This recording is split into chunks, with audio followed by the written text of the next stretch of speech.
Assalamualaikum warahmatullahi wabarakatuh. Perkenalkan, saya Widya Oktober Zakazet, STMN, dosen tetap Prodi S1 Informatika Fakultas Teknik Universitas Bengkulu. Dalam kesempatan ini, saya akan menyampaikan pernyataan diri dosen untuk Unjuk Kerja Tridharma Perguruan Tinggi atau PDD UKT-PT di bidang pengajaran. Adapun materi yang akan saya sampaikan tentunya berkaitan dengan salah satu mata kuliah yang saya ampu, yakni mata kuliah pengolahan citra digital, yang juga menjadi bidang keahlian saya. Mata kuliah ini membahas metodologi pengolahan data berupa citra dua dimensi, serta algoritma pengolahan citra yang dapat diaplikasikan pada berbagai bidang. Metode pengajaran yang diberikan yakni teori dan proyek berkelompok yang dapat membantu mahasiswa untuk dapat mengerti mengenai sistem aplikasi citra dengan merepresentasikannya. Perkuliahan diselenggarakan dalam 16 kali pertemuan secara tatap muka, baik luring maupun daring, 14 kali pertemuan untuk pemberian teori, dan 2 kali pertemuan untuk pelaksanaan UTS dan juga UAS. Pada mata kuliah ini ada 5 capaian pembelajaran lulusan atau CPL sesuai dengan yang tercantum dalam RPS. Sedangkan untuk capaian pembelajaran mata kuliah atau CPMK terdiri dari CPMK 1 mampu menganalisis permasalahan dalam masyarakat dan mengaitkannya dengan ilmu pengetahuan dan teknologi untuk mencari solusi. CPMK 2 mampu menerapkan berbagai metode dalam memecahkan masalah pada suatu organisasi. CPMK 3 mampu menguasai konsep teoritis bidang pengetahuan ilmu komputer atau informatika dalam mensimulasikan aplikasi teknologi multi-platform. CPMK 4 mampu menganalisis permasalahan dan gap teknologi untuk dapat berkontribusi untuk ilmu pengetahuan. CPMK 5 mengaplikasikan prinsip-prinsip dasar ilmu pengetahuan lain dalam konteks computing. Dari CPMK ini diturunkan kembali menjadi sub CPMK yang sesuai dengan materi perkuliahan. Adapun materi dalam mata kuliah pengolahan citra digital meliputi konsep dasar pengolahan citra, matriks citra digital dan elemen dasar citra, image enhancement, transformasi citra, restorasi citra, pemrosesan warna citra, dan segmentasi citra. Untuk asesmen ataupun sistem penilaian dalam mata kuliah ini mencakup asesmen formatif dan juga sumatif, mulai dari sikap, diskusi, kuis, tugas individu, proyek berkelompok, hingga penilaian akhir UTS dan UAS dengan bobot sesuai RPS. Dalam mata kuliah ini, saya menggunakan buku sebagai referensi utama, di antaranya Digital Image Processing, Digital Image Processing with MATLAB, pengolahan citra digital dan aplikasinya, serta artikel jurnal bereputasi terkait pengolahan citra digital yang tentu saja memiliki kebaharuan agar mahasiswa mampu menyesuaikan dengan perkembangan ilmu pengetahuan dan teknologi. Selanjutnya, mari kita simak video pembelajaran mata kuliah pengolahan citra digital. Baik, bismillah. Assalamualaikum warahmatullahi wabarakatuh. Waalaikumsalam warahmatullahi wabarakatuh. Ya, alhamdulillah kita pada hari ini bisa mengikuti ataupun melaksanakan perkuliahan untuk kelas pengolahan citra digital. Teman-teman kabarnya gimana? Sehat? Alhamdulillah sehat Ibu. Ya, alhamdulillah ya. Ya, hari ini kita akan melanjutkan perkuliahan dari pertemuan sebelumnya. Kita akan membahas mengenai segmentasi citra. Sebelum saya masuk ke materi, teman-teman, saya akan menyampaikan terlebih dahulu untuk capaian pembelajaran materi pada hari ini. Yang pertama, yakni mahasiswa mampu memahami teknik-teknik segmentasi citra, kemudian menggunakan dan menganalisis teknik-teknik segmentasi citra.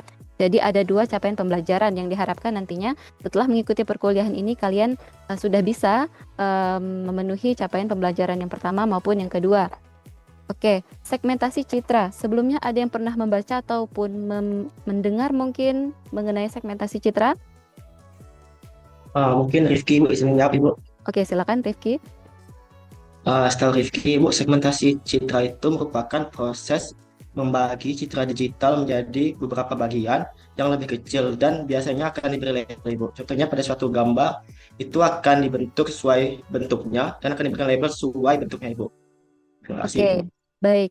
Ada kata kunci di sana ya, Rifki. Membagi gambar ya.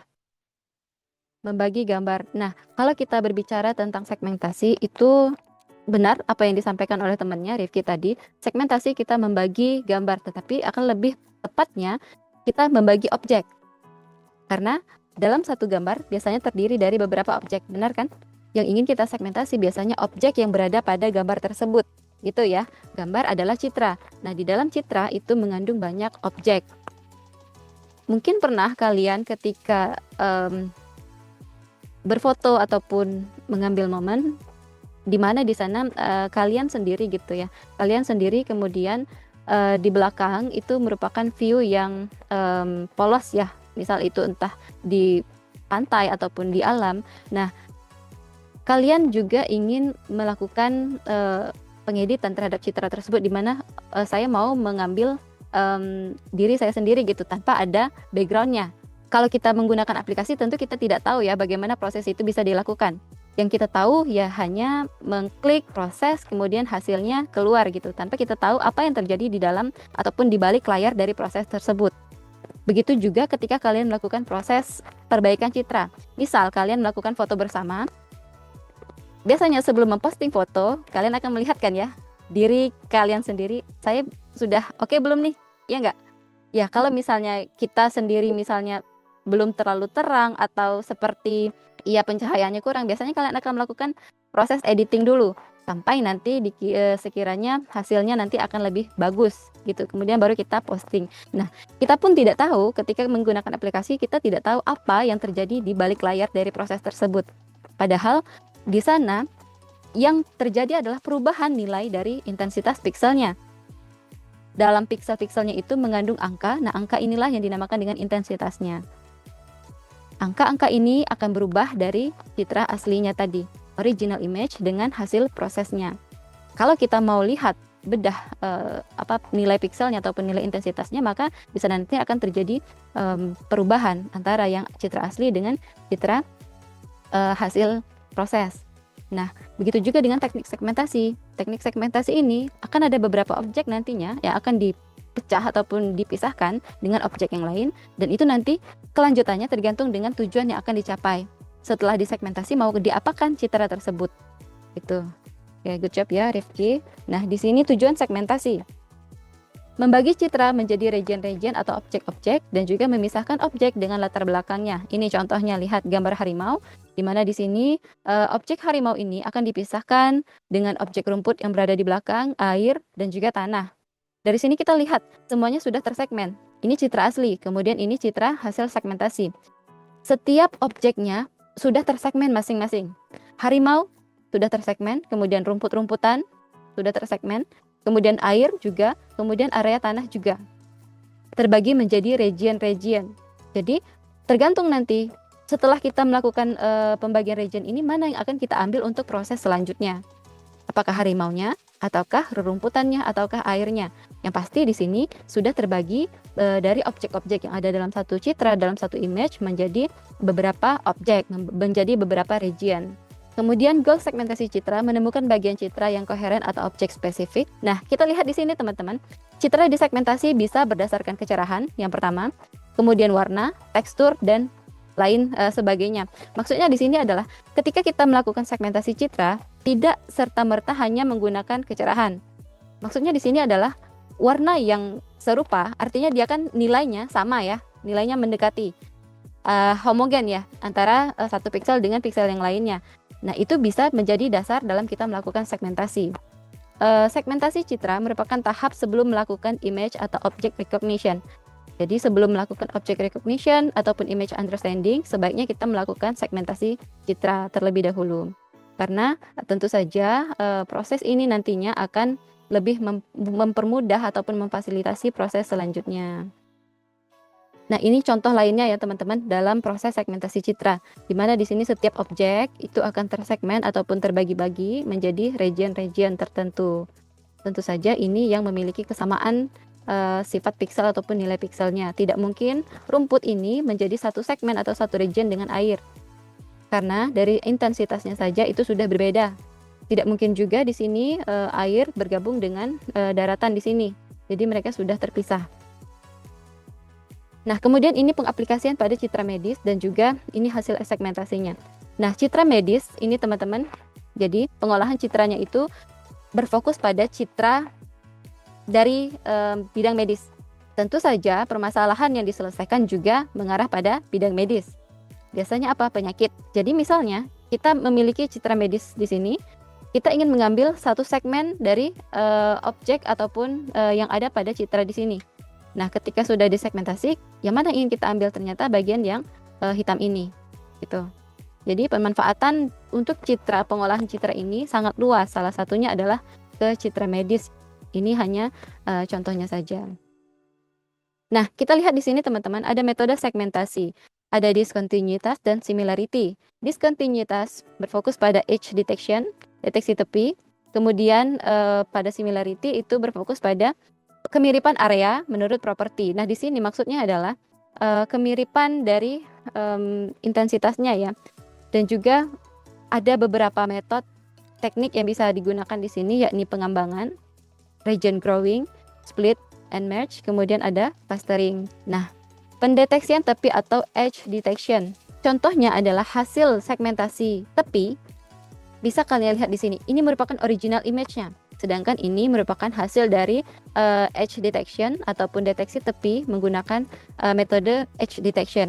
Dari gambar rumah ini dalam satu citra, kita lihat tepian rumah itu semakin jelas ya dideteksi ya. Jadi kita tidak mengambil satu bangunan rumah ini, tetapi lebih fokus pada tepi-tepinya saja. Kalau fokus ke satu gedung rumahnya, kira-kira apa? Yang hasil segmentasinya seperti apa? Mungkin akan menjadi segmentasi warna, Ibu. Jadi rumahnya bakal kayak kedetek warna gitu, Ibu. Oke. Tetapi sebelum kita masuk ke warna, mungkin ketika yang disegmentasi berupa gedung, wujud asli dari rumah tersebut bukan tepi, maka yang akan terjadi adalah pemisahan region seperti tadi. Gitu ya, Rifki dan teman-teman, seperti objek ini tadi. Atau objek yang ini tadi, harimau tadi. Di mana dia setiap regionnya itu dia akan terpisah masing-masing. Kalau ini kan bukan tepi dari harimaunya ya. Iya kan? Tetapi area dari harimaunya ini secara utuh menjadi satu region. Begitu juga dengan yang ini tadi. Alam ini tadi, laut menjadi satu region, kemudian pepohonan menjadi satu region, daratan juga menjadi satu region. Itu beda ketika menggunakan deteksi tepi, ya hasilnya adalah penegasan-penegasan pada tepi objeknya, penegasan pada tepian objeknya. Ini juga contohnya teman-teman lihat, deteksi tepi dari koin, maka yang lebih terlihat adalah tepian dari koin-koin tersebut, ataupun ini kan kalau di koin ada gambar-gambar ya, tepian dari gambar-gambar yang ada pada koin tersebut. Nah, seperti ini hasil untuk deteksi tepi. Bisa juga diterapkan untuk plat kendaraan, di mana di sini kita lihat deteksi tepi bisa mendeteksi tepian dari angka-angka platnya. Tentu saja kalau diproses lebih lanjut ini bisa banyak manfaatnya ya. Biasanya di area parkir ataupun di penggunaan jalan itu bermanfaat untuk menggunakan deteksi tepi plat kendaraan ini. Ini juga untuk contoh deteksi tepi. Jadi kalau deteksi tepi memang fokus pada tepian objek ya teman-teman ya. Fokus pada tepian dari setiap objek tersebut. Kemudian kita masuk segmentasi citra berdasarkan similarity. Ada metode pengembangan, kemudian region growing, kemudian ada split dan juga split and match dan juga clustering. Tetapi nanti akan saya sampaikan pengembangan dan region growing saja. Mengingat split and match dan juga clustering itu pembahasannya lebih luas lagi. Nah, di sini kita lihat cara yang paling sederhana menemukan bagian citra yang koheren adalah berdasarkan nilai intensitas piksel atau warnanya. Nah, lihat di sini gambar yang pertama. Kalau disegmentasi bisa memisahkan antara perkakas, kemudian perkakas dan juga backgroundnya itu bisa terpisah. Kemudian gambar yang kedua juga seperti itu, rumah, rumput, dan langit membentuk bagian koheren yang berbeda. Sama seperti tadi, rumah akan menjadi region tersendiri, rumput region tersendiri, kemudian langit menjadi region tersendiri. Kita masuk ke pengembangan ya. Pengembangan ini biasanya dikenal juga dengan threshold.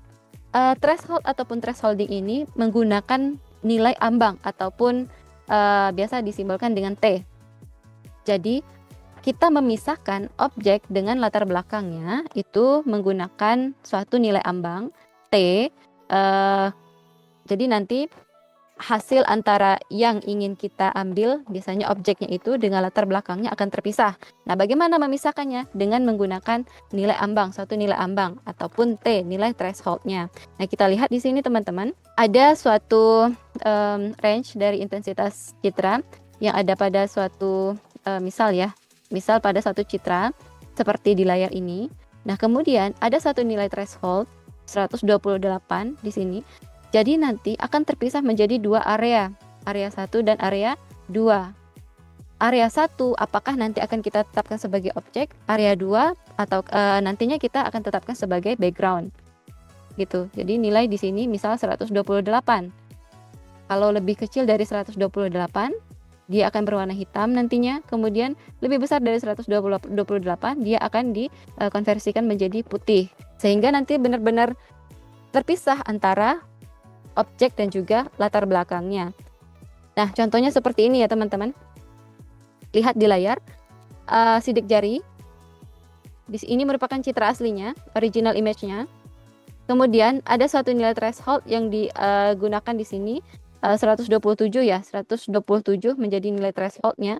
Sehingga ketika sudah disegmentasi dengan metode pengembangan ataupun thresholding ini, hasil citra original ini menjadi seperti yang ada di kanan. Terpisah ya antara gambar dari sidik jari dengan backgroundnya. Di sini citranya yang terjadi adalah citra biner, hitam dan putih. Karena apa? Kembali lagi ke konsepnya tadi, ketika dia sudah berada di bawah threshold akan menjadi hitam, kemudian berada di atas threshold akan menjadi putih, 0 dan 1. Gitu. Jadi benar-benar terpisah. Konsepnya adalah kita melihat dari nilai histogramnya. Histogram citra itu apa? Persebaran ya. Persebaran dari intensitas pikselnya. Jadi misal di sini angka yang paling banyak muncul, misal di sini 50. Nah, berapa kali kemunculan dari 50 itu? Ini merupakan puncaknya di sini, puncak yang pertama. Kemudian puncak yang kedua.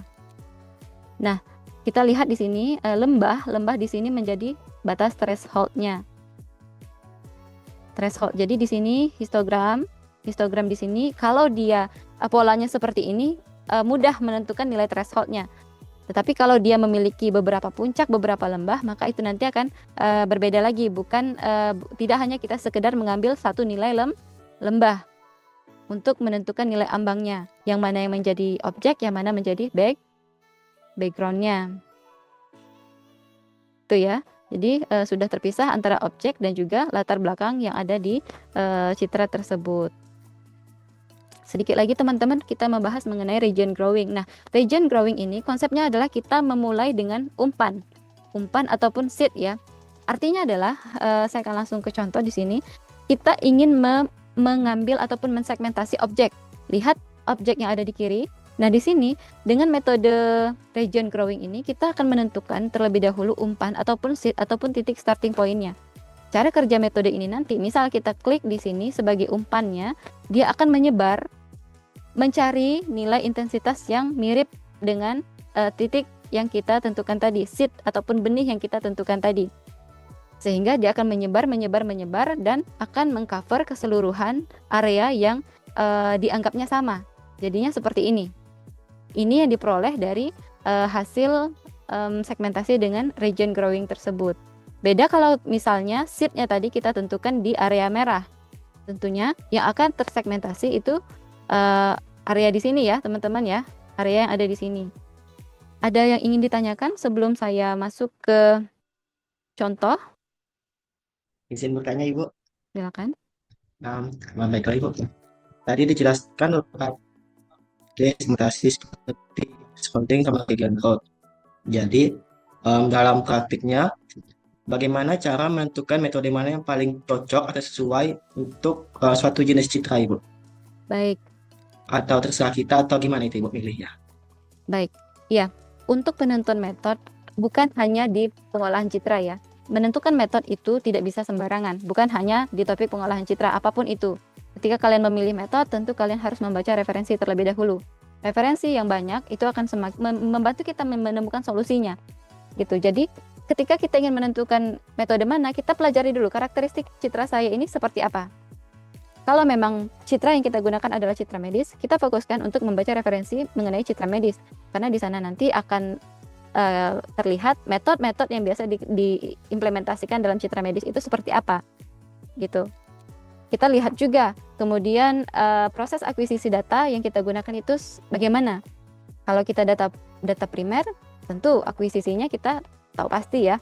Tapi kalau kita menggunakan data sekunder, nah itu kita harus hati-hati. Bisa jadi menggunakan metode A pada penelitian lain itu hasilnya maksimal, tetapi ketika kita implementasikan pada citra kita, metode A tadi itu tidak terlalu sesuai ataupun hasilnya tidak semaksimal penelitian yang sebelumnya. Gitu. Ada lagi? Gimana? Cukup? Berarti bisa ada metode yang otomatis gitu ya, Bu? Iya, benar. Kalau untuk threshold sendiri yang untuk otomatisnya itu menggunakan Otsu thresholding. Oke, baik Bu. Terima kasih atas penjelasannya, Bu. Oke, baik. Ada lagi yang lain? Cukup?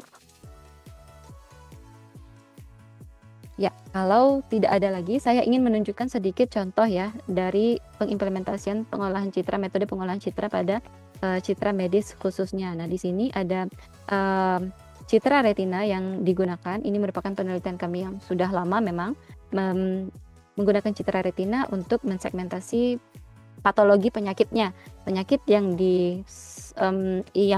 diakomodir di sini merupakan penyakit diabetes ataupun dampak dari penyakit diabetes, karena kita tahu diabetes itu ketika sudah semakin parah akan menyerang organ lainnya termasuk retina mata.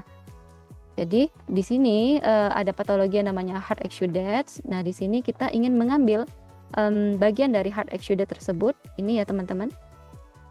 Titik-titik yang biru ini merupakan hasil akhir dari segmentasinya, final segmentednya. Nah, di sini nanti tujuannya apa? Tentu saja ingin membantu dokter mata ketika menentukan seberapa parah level dari penyakit diabetik retinopati ataupun ya efek dari penyakit diabetes tersebut gitu. Jadi kita bisa mensegmentasi area patologi yang ada di retinanya. Nah, ini merupakan citra medis, citra retina. Nah, ada tantangan di sini teman-teman. Tantangannya kita lihat kalau berdasarkan intensitas piksel, patologi ini dia memiliki kemiripan dengan objek lainnya. Di sini namanya optic disc yang bagian tengah. Ini kan kalau kita lihat berdasarkan intensitas piksel sepertinya dia memiliki kesamaan ya, maksudnya sama-sama terang dan juga cenderung kekuningan gitu ya dari sifat dari patologinya sendiri, dan secara visualnya kita juga bisa melihat oh ini sama gitu. Nah, bagaimana kita bisa mengambil hanya area ini saja dan tidak jangan sampai area optic disc ini juga terdeteksi ataupun tersegmentasi sebagai patologi penyakit. Gitu. Jadi kita cari cara terlebih dahulu untuk membuang area yang seakan-akan mirip tadi, agar proses akurasinya nanti itu lebih baik gitu ya. Kalau kita banyak mendapatkan area lain yang juga tersegmen padahal itu bukan tujuannya, maka itu kan akan mempengaruhi nanti ya proses pengujian dan juga hasil akurasinya nanti. Jadi kalau ketemu permasalahan seperti itu, ya kita mencari cara untuk bagaimana area yang tidak diperlukan tersebut kita singkirkan terlebih dahulu ataupun kita remove dari objek citra gitu. Kemudian di sini teman-teman tahu tentunya mengenai citra warna ya, RGB. Tahu ya? Nah, citra itu ketika kita mempunyai citra original ataupun citra aslinya itu citra warna, kita bisa menentukan mau menggunakan kanal yang mana. Mau menggunakan kanal red, green, ataupun blue. Kita tidak dipaksa untuk menggunakan ketiga kanal itu sekaligus. Tidak ada paksaan. Tetapi sebelum kita melangkah menentukan menggunakan kanal yang mana, tentu kita kembali lagi ke pertanyaan siapa tadi, Rifki ya. Menentukan mengambil kanal yang mana, kita harus membaca referensi terlebih dahulu. Jangan sampai kita bisa dibilang asal-asalan, saya mau menggunakan kanal red. Ternyata setelah kita pisahkan, kita ekstrak ketiga kanal tersebut. Kalau secara visual saja kanal red ini informasinya itu tidak sebanyak kanal yang mana kira-kira? Kanal mana yang paling mengandung banyak informasi untuk area exudate ini ataupun patologi yang ini? Red, green, atau blue? Green. Green ya? Ya, green. Green. Nah, itu kalau kita tidak membaca referensi, kita langsung menentukan kanal red yang akan saya gunakan. Nah, ketika kita langsung proses, informasi yang kita dapatkan itu ternyata tidak maksimal, gitu ya. Jadi untuk menentukan metode step by stepnya, kita harus mempunyai landasan. Perbanyak baca materi ataupun perbanyak membaca referensi terkait. Kenapa di sini ditegaskan referensi terkait? Karena memang referensi terkait itu yang paling dekat dengan penelitian yang akan kita lakukan ya. Baik, itu gambaran untuk teknik segmentasi dan implementasinya teman-teman.